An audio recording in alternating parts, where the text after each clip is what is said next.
Day, and I'm with Jess here in Wellington, Ohio, and she's invited us to take a tour of her coop.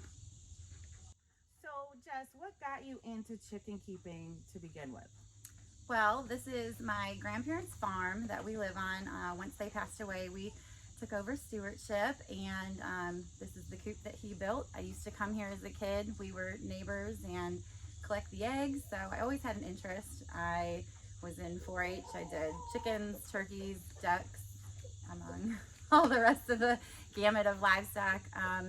And then really it wasn't until I was an adult and my husband, we were boyfriend, girlfriend at the time, we had a little duplex in Wellington, and we got a tractor from Meyer. I worked at Meyer at the time and got our first 4 layers. So from there it just took off.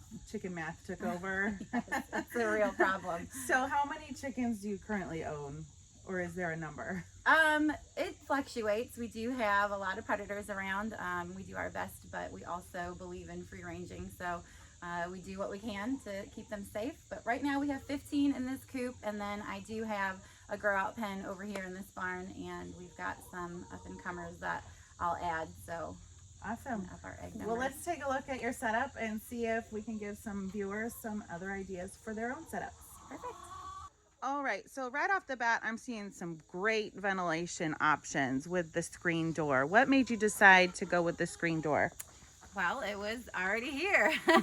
My grandpa came up with this plan here. So it's just a regular screen door that he put on some really heavy gauge hardware cloth.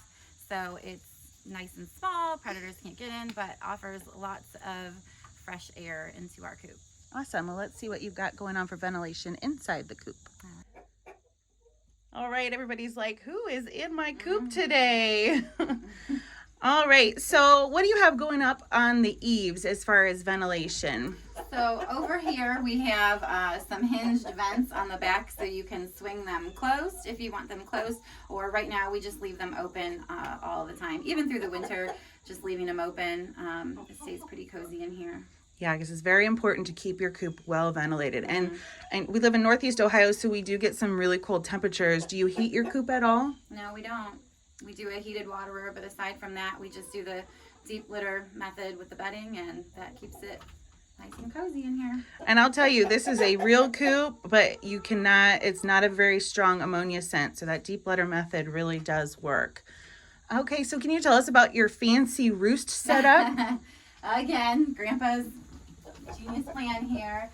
We have our little poop catcher, so it stays nice and clean underneath, but then as we clean it, we can hang this up, scoop it all out, which we will do that throughout the winter as, the warmer days allow. We'll clean that out. But, just adding fresh bedding keeps it pretty nice in here. And that's super nice because you don't have to go underneath the perches and get on your hands and knees to scoop poop out. So it's really easy cleaning. And now, as far as your feeders and waters, what is your preference? We like them hanging. We like them simple. We like that they can hold a lot. So we just use the old 5-gallon bucket with the nipple waterers down here. In the wintertime, we have a heated disc that will go in there, and it works well, especially inside. It never gets too terribly cold in here. Now, with your feeder, you said you also hang the feeder. Do you find that you have less rodent issues when it's hanging, less mess with the flock eating out of it?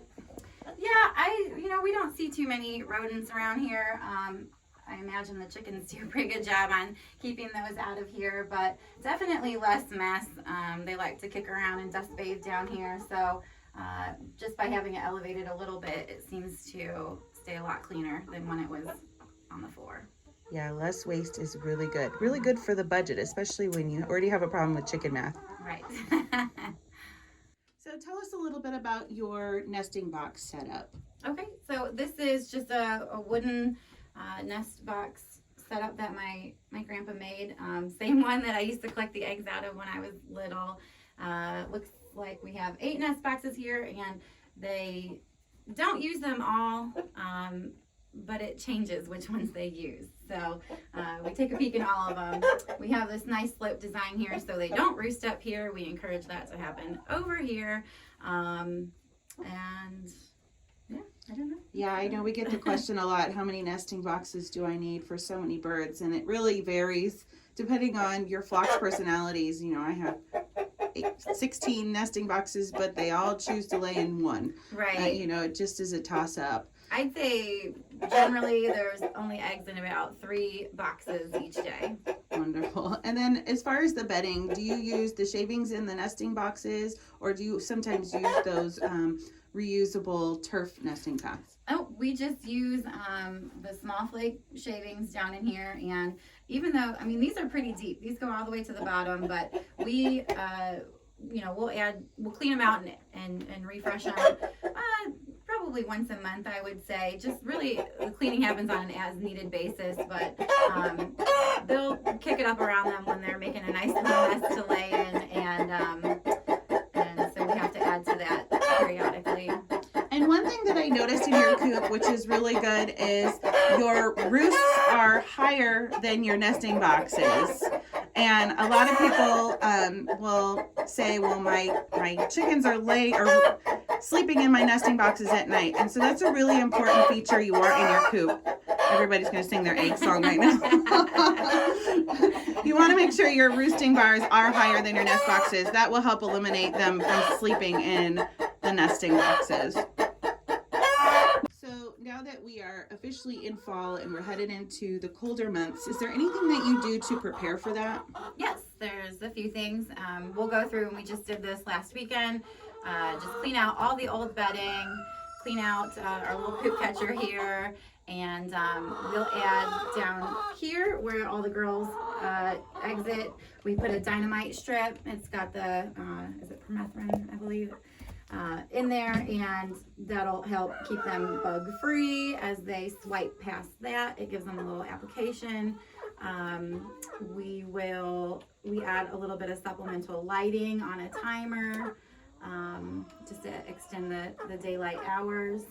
And why do we want that supplemental lighting? What does that help with?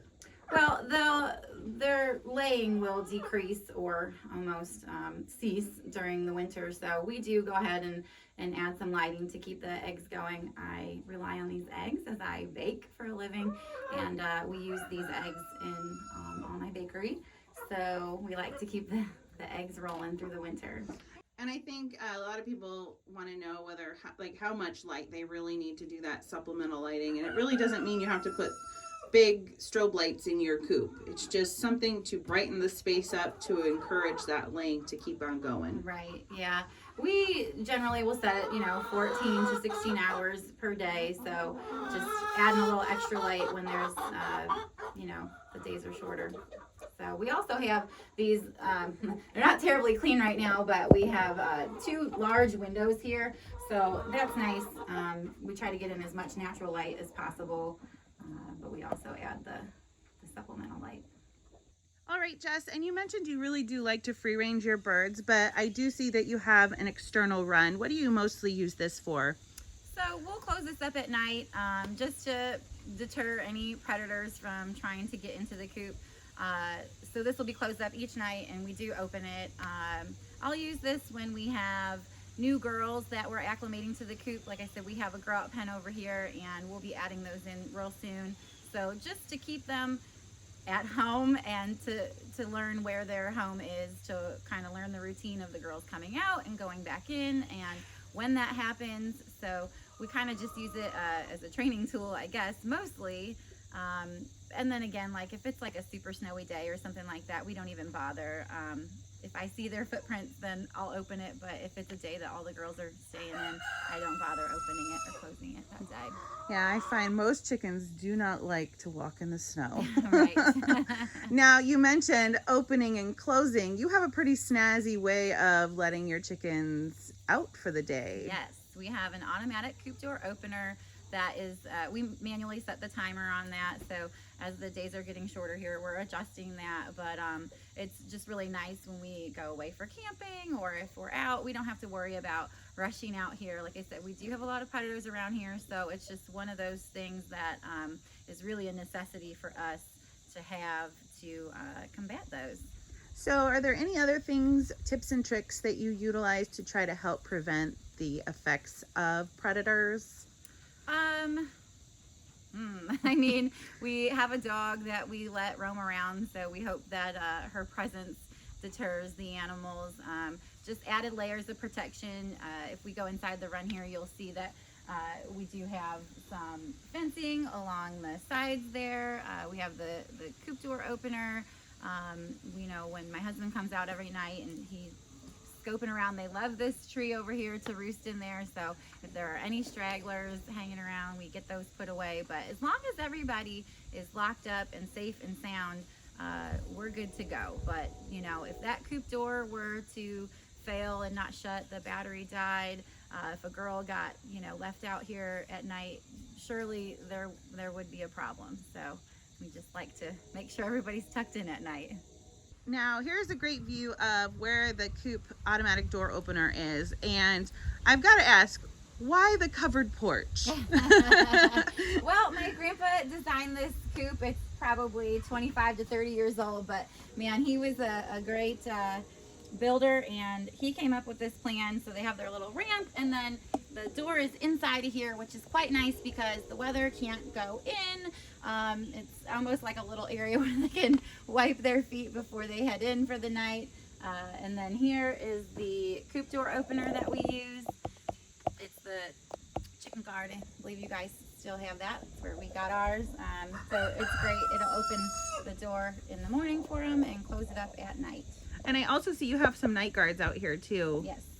Forgot to mention that. And Yeah. those are solar. Mhm. So at night they'll blink a Mhm. red light, which deters the predators that are pretty much at that eye level. Right. Yep. So we have one there, and then we have another one over there. We also have some fencing down here.